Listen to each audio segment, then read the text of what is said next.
Hi everyone, ഞാനിന്ന് വന്നിരിക്കുന്നത് വളരെ ടേസ്റ്റി ആയിട്ടുള്ള ഒരു ഓമക്കായ തോരനും കൊണ്ടാണ്. ഓമക്കായ എന്ന് വെച്ച് കഴിഞ്ഞാൽ നമ്മുടെ പപ്പായ തന്നെയാണ് കേട്ടോ ആള്. നമ്മൾ കാബേജ് കൊണ്ട് തോരൻ ഉണ്ടാക്കണ പോലെ തന്നെ നല്ല ടേസ്റ്റിയാണ് കേട്ടോ ഈ പപ്പായ കൊണ്ട് തോരൻ ഉണ്ടാക്കിയാലും. അതിനായിട്ട് ഞാൻ ആദ്യം തന്നെ ഒരു മീഡിയം സൈസിലുള്ള പപ്പായ എടുത്തിട്ട് നല്ലപോലെ തൊലി ചെത്തി വൃത്തിയാക്കി എടുത്തു കേട്ടോ.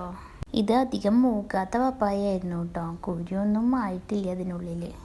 ഇത് തൊലി ചെത്തുമ്പോൾ നമ്മൾ അപ്പോൾ തന്നെ വെള്ളത്തിലിട്ട് വെക്കണം കേട്ടോ, ഇതിൻ്റെ കറ പോകാൻ വേണ്ടിയിട്ട്.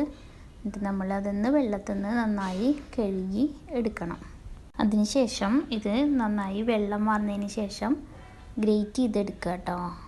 ചെറുതാക്കി അരിഞ്ഞെടുത്താലും മതി, ഞാനിവിടെ ഗ്രേറ്റ് ചെയ്താണ് എടുത്തത്. അപ്പോൾ നല്ല കനം കുറഞ്ഞ് കിട്ടുമല്ലോ, കാബേജ് പോലെ തന്നെ കനം കുറഞ്ഞ് കിട്ടും. അപ്പോൾ ഇതുപോലെ അരിക്കുക. അപ്പോൾ ഞാനങ്ങനെ ഒരു പപ്പായ മുഴുവനായിട്ടും ഗ്രേറ്റ് ചെയ്ത് എടുത്തു കേട്ടോ. ഒരു പപ്പായ ഗ്രേറ്റ് ചെയ്തെടുത്തപ്പോൾ അതാ ഇത്രയും കിട്ടിയിട്ടുണ്ട് കേട്ടോ. ഇനി നമുക്ക് ഇതിലേക്ക് ചേർക്കാൻ വേണ്ടി ഒരു അരപ്പ് റെഡിയാക്കണം. അതിനെന്തൊക്കെയാണ് വേണ്ടതെന്ന് വെച്ചാൽ, ഒരു കഷ്ണം ഇഞ്ചി, 2 പച്ചമുളക്, 10 അല്ലി ചുവന്നുള്ളി, പിന്നെ കുറച്ച് കറിവേപ്പില, പിന്നെ ഒരു മുറി നാളികേരം. ഇവയൊക്കെ ഒരു മിക്സിയുടെ ജാറിലിട്ടിട്ട് ഒന്ന് മെല്ലെ ക്രഷ് ചെയ്തെടുത്തു കേട്ടോ. നന്നായി അരക്കണ്ട കേട്ടോ. എന്നിട്ട് നമ്മൾ ഗ്രേറ്റ് ചെയ്ത് വെച്ചിട്ടുള്ള ആ പപ്പായയിൽ ഇത് ചേർത്ത് കൊടുത്തു. ഈ അരപ്പ് മുഴുവനായിട്ടും ഗ്രേറ്റ് ചെയ്തിട്ടുള്ള പപ്പായയിൽ ചേർത്ത് കൊടുത്തതിന് ശേഷം അതിലേക്ക് ആവശ്യമായിട്ടുള്ള ഉപ്പും മഞ്ഞൾപ്പൊടിയും ചേർത്ത് കൊടുത്തു കേട്ടോ. എന്നിട്ട് അത് നന്നായി മിക്സ് ചെയ്യുക. സ്പൂൺ കൊണ്ട് മിക്സ് ചെയ്യാന്ന് വെച്ച് കഴിഞ്ഞാൽ നടക്കില്ല കേട്ടോ, കൈ കൊണ്ട് തന്നെ നല്ലപോലെ അത് മിക്സ് ചെയ്ത് കൊടുക്കുക.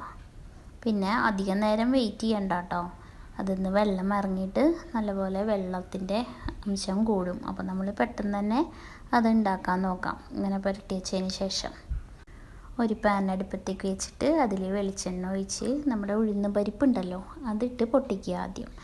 പിന്നെ കുറച്ച് കടുകും കൂടി ഇട്ട് പൊട്ടിച്ചതിന് ശേഷം ഇത് രണ്ടും നല്ലപോലെ പൊട്ടി വരുമ്പോൾ കേട്ടോ, കരിയാൻ പാടില്ല കേട്ടോ, 2 ഉണക്കമുളകും കുറച്ച് കറിവേപ്പിലയും കൂടിയും ഇട്ട് കൊടുത്തു.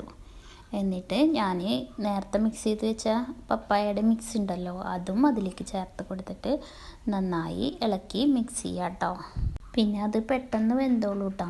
ഒന്ന് മിക്സാക്കിയിട്ട് എല്ലാം ഒന്ന് മിക്സാക്കി കൊടുത്തതിന് ശേഷം കുറച്ച് നേരം ഒന്ന് മൂടി വെച്ച് വേവിച്ചാൽ മതി.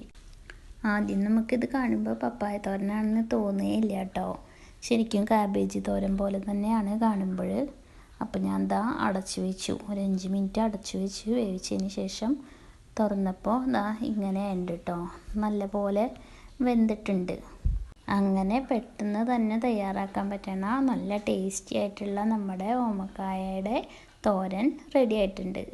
എല്ലാവരും ട്രൈ ചെയ്ത് നോക്കിയിട്ട് ടേസ്റ്റ് ഉണ്ടോ എന്ന് പറയണം കേട്ടോ. അപ്പോൾ വീണ്ടും അടുത്ത വീഡിയോ ആയിട്ട് വരാം. ബൈ.